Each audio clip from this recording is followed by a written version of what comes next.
बस्ती जनपद के कृषि विज्ञान केंद्र बंजरिया में 2 दिवसीय श्री अन्न कार्यशाला के समापन अवसर पर गुरुवार को जिलाधिकारी बस्ती प्रियंका निरंजन ने किसानों को संबोधित करते हुए कहा कि किसान सावा, कोदो, मेड़ुआ, काकुन, ज्वार, बाजरा जैसे मोटे अनाज का उत्पादन कर लाभ अर्जित करें। उन्होंने कहा कि किसान धान, गेहूं के अलावा अन्य खेती करें, तभी आशा के अनुरूप इनके आय में वृद्धि हो सकती है। इस अवसर पर किसान प्रश्नोत्तरी का आयोजन किया गया, जिसमें चंद्रभान चौधरी, मंजू सिंह सहित 1 दर्जन किसानों को जिलाधिकारी ने पुरस्कृत कर सम्मानित किया। वहीं कार्यशाला में महाराष्ट्र से आए जादूगर ने जादू दिखाकर लोगों का मनोरंजन किया। कार्यक्रम का संचालन डॉक्टर बीबी सिंह ने किया, जबकि इस मौके पर डॉक्टर यशयन सिंह, उप कृषि निदेशक अनिल कुमार, भूमि संरक्षण अधिकारी डॉक्टर राजमंगल चौधरी, किसान अनुपम वर्मा, फूलचंद चौधरी, आसाराम चौधरी, सुमन वर्मा, आशा, ज्ञानमती, सुभावती देवी आदि उपस्थित रहे। देखिए एसआर सागर की ये रिपोर्ट। पुष्पगुच्छ लेकर के आपका स्वागत जोरदार ताली के साथ भाई, हमारे किसान भाई लोग। और मैं उसके बाद उप कृषि निदेशक महोदय को भी इस कार्यक्रम में काफी आपका भी स्वागत करता हूं कि महोदय आप कल से ही यहाँ बिल्कुल लगे हुए हैं हर कार्यक्रम में आपकी टीम के साथ। भूमि संरक्षण अधिकारी महोदय, जिला कृषि अधिकारी महोदय तथा जनपद के और तमाम अधिकारी आज और कल बिल्कुल आप तत्परता से लगे थे। और कल काफी यहाँ पे बाहर भी लोग पूरा स्टॉल के माध्यम से हमारे किसान भाइयों ने जो मोटे अनाजों पे बहुत सारी चीजों को देखा है, कोदो, मड़ुआ, मोटे अनाज, ज्वार, बाजरा की खेती कर रहे हैं। आप सभी लोगों का इस कार्यक्रम में बहुत बहुत हार्दिक स्वागत, वंदन और अभिनंदन। इस प्रश्न का जो किसान भाई लोग पहले हाथ उठाएंगे तो उन्हीं को बीएसए साहब बताएंगे, इन्हीं से पूछा जाएगा। ठीक है, मैं उन्हीं से कहेंगे कि ये बताएंगे, तो वो जो सही बता देंगे उनको यहाँ के लिए पुरस्कार है, उसको दिया जाएगा। लेकिन हाथ पहले जो उठाएंगे मैं बताएंगे फिर पूछना है। वो इसका बीज 1 हेक्टेयर माने 8 बीघा में कितना लगता है?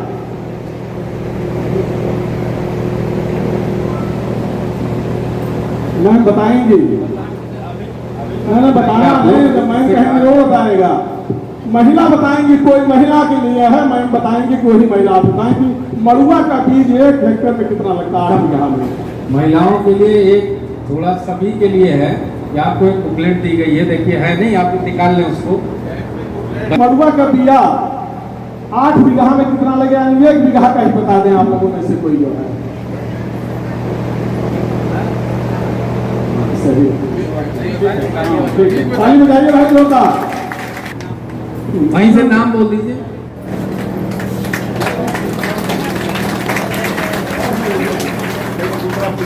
दूसरा प्रश्न है कि सावा के बुआई का कब समय है? समय बताना है, क्या तारीख? आइए मैडम आइए। देखो महिलाएं बता रही है, 2 पुरस्कार महिलाओं के हाथ चला गया। हाँ, दिया गया।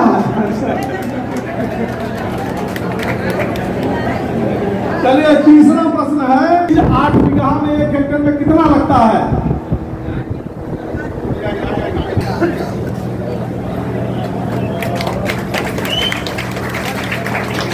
चलिए, चौथा प्रश्न। लिखा हुआ भी ज्यादा लिखा हुआ मात्रा में पढ़ा गया है, वो ज्यादा मात्रा में है। आप बताएंगे। अच्छा चलिए, मैं दूसरा प्रश्न पूछने फिर जा रहा हूँ, जो आज ही मैं 2-3 बार बता चुका।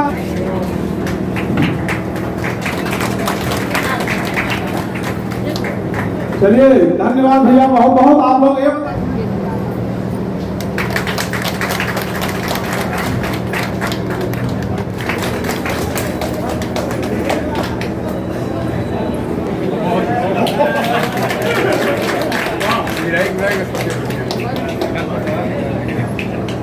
और मेरे यहाँ भी डेमोन्स्ट्रेशन में लगा हुआ है, उस प्रजाति का नवीनतम क्या नाम है? पूरा नाम बताना पड़ेगा भाई, क्या नाम?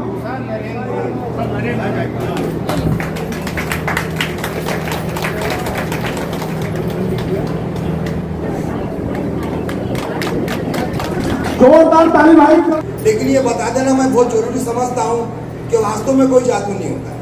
मैम जो भी जादूगर लोग दिखाते हैं उसकी अपनी हाथ की चालाकी होती है जिसे हम जादू कहते हैं, लेकिन वास्तव में कोई जादू नहीं होता है। हमारे भारत देश में कोई जादू नहीं है, ओनली ट्रिक्स। मेरे पास भी कोई जादू नहीं है, मेरी कला। आपके जनपद में मैंने सबसे पहला प्रोग्राम विकास भवन में दिखाया था सीडीओ साहब के। 15 अगस्त को हमारे मंडल आयुक्त साहब के यहाँ दिखाया मैंने, और आज यहाँ दिखाया हूँ। आप आए, मैं नागपुर महाराष्ट्र से हूँ मैडम, बड़ी दूर से आया हूँ। आप मेरे यहाँ शो में आए, मैं आपका बहुत बहुत आभारी हूँ। मैं ख्याल लगाइए, सबसे पहले मैं अपना आस्तीन वगैरह को दूर कर लेता हूँ ताकि आपके दिल में कोई डाउट ना हो, कोई शक ना हो। देखिए अपना आस्तीन वगैरह को दूर। ये व्हाइट पेपर देखिए मेरे हाथ में, हाथ खाली। इसका देखिए मैंने 2 पीस किया। कितना पीस हुआ है? 2। एक को बाजू में, इसका मैंने देखिए और भी 2 पीस किया। इस तरीके से इसका फोल्ड किया।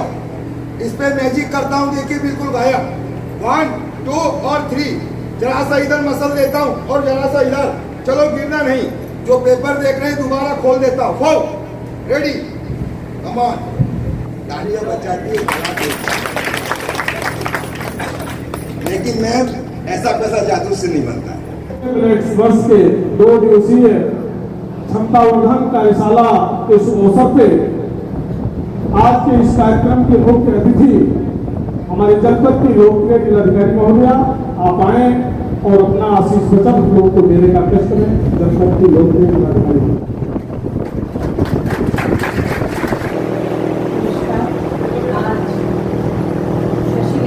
बंजरिया के प्रांगण में अंतर्राष्ट्रीय मेरिट वर्ष 2023 के उपलक्ष्य में आयोजित इस कार्यशाला के अवसर पर उपस्थित हमारे उप निदेशक कृषि महोदय, जिला कृषि अधिकारी, कृषि विभाग के समस्त अधिकारी कर्मचारीगण, कृषि विज्ञान केंद्र बंजरिया के श्री एस सिंह जी, अन्य समस्त वैज्ञानिकगण, यहाँ उपस्थित हमारे समस्त कृषक बंधु, महिला कृषक, मीडिया बंधु। आज ये एक बहुत ही महत्वपूर्ण कार्यशाला 2 दिन की जो आयोजित की गई है, इसमें आप सभी को श्री अन्न को कैसे उगाना है, किस मौसम में उगाना है, उसका प्रसंस्करण कैसे करना है और मार्केट कहाँ उपलब्ध होगी, इन सभी के बारे में विस्तृत जानकारी दी गई। जैसा कि आप सभी को पता है कि हरित क्रांति के पश्चात हमारे देश में गेहूं और चावल दोनों का ही उत्पादन में एक बड़े स्तर पर वृद्धि हुई और हमारा देश आत्मनिर्भर बना। लेकिन अब इस वर्ष जब हम इसको अंतर्राष्ट्रीय मेरिट वर्ष के रूप में मना रहे हैं, जैसे कि आप सभी को पता है परंपरागत रूप से हमारे यहाँ श्री अन्न ही हमारा स्टेपल फूड रहा है। और अगर हम फिर से उसी दिशा में जाते हैं तो जो लाइफस्टाइल संबंधी बीमारियाँ हैं, कहीं ना कहीं उनसे भी हमारी जो नई पीढ़ी है उसको मुक्ति मिलेगी और फिर से हमारा जो परंपरागत खाद्यान्न है उसको भी विकास का और बाजार क्षेत्र के विस्तार का अवसर भी मिलेगा। प्रश्नोत्तरी में उन सभी ने बढ़ चढ़कर भाग लिया। तो आप सभी लोग जो जानकारी है, जो छोटी सी बुकलेट आपको दी गई है, उसको जाके पढ़िएगा जरूर। उससे आप लोग सीखेंगे और अपने खेत में आप लोग श्री अन्न को उगाइए। तो आप लोग पहले उसको खुद घर में भी खाने के तौर पर प्रयोग कर सकते हैं और सरकार द्वारा ये कहा गया है, हमारी बीसी में बताया गया है कि जिस जनपद में एक मिनिमम क्षेत्र में अगर श्री अन्न का उत्पादन किया जाएगा तो उसके न्यूनतम समर्थन मूल्य पर क्रय केंद्र भी स्थापित किए जाएंगे ताकि किसानों को किसी प्रकार की दिक्कत ना हो। अगर वो श्री अन्न को उत्पादित करें तो वो उसको बेच भी सकते हैं। तो इसके लिए आप लोग जितना श्री अन्न को बढ़ावा देंगे, आप लोग क्लस्टर भी बना सकते हैं। जैसे हमारे जनपद में बहुत सारे मैंने देखा कि FPOs बने हुए हैं श्री अन्न को लेकर। तो आप लोग इसी तरह कृषकों का एक संगठन या समूह बनाकर और श्री अन्न की खेती कर सकते हैं, जिसके माध्यम से जनपद में जब विभिन्न श्री अन्न की क्लस्टर डेवलप हो जाएंगे तो वहाँ उससे संबंधित सारी सुविधाएं भी हम विकसित कर सकते हैं। और जैसे कि है ना कृषि का विविधीकरण, क्योंकि हमें अपने अगर कृषकों की आय को दुगना करना है तो हमें परंपरागत कृषि से हटकर कृषि का विविधीकरण करना होगा, क्योंकि कृषि का विविधीकरण करने से लोगों को वैरायटी ऑफ फूड्स मिलेगा और आपका जो उपज है उसका एक उचित दाम भी आपको मिलेगा। आपने स्वयं अपने अनुभव से भी देखा होगा, जब किसी चीज का उत्पादन अधिक हो जाता है तो उसका मूल्य गिर जाता है और यदि उसका उत्पादन सीमित रहता है तो आपको अपनी उपज का अच्छा मूल्य प्राप्त होता है।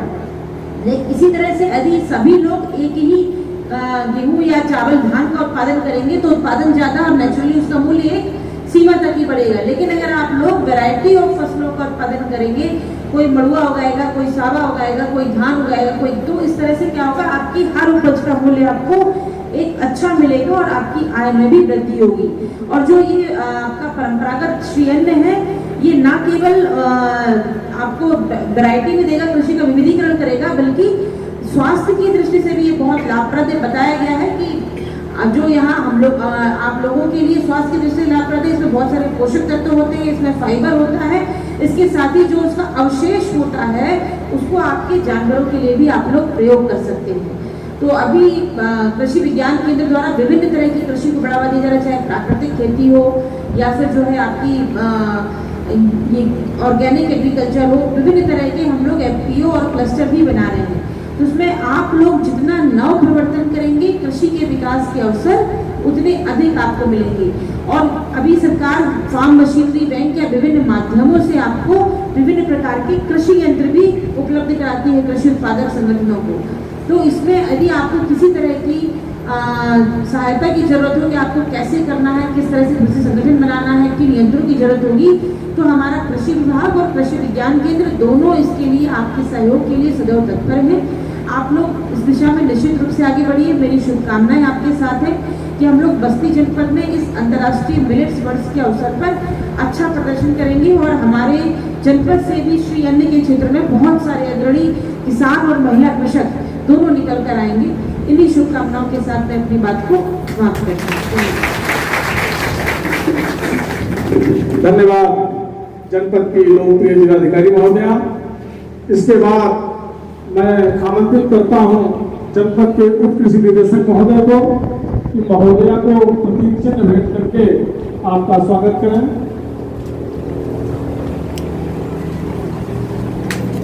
जोरदार ताली भाई आप सबको भी तरफ से।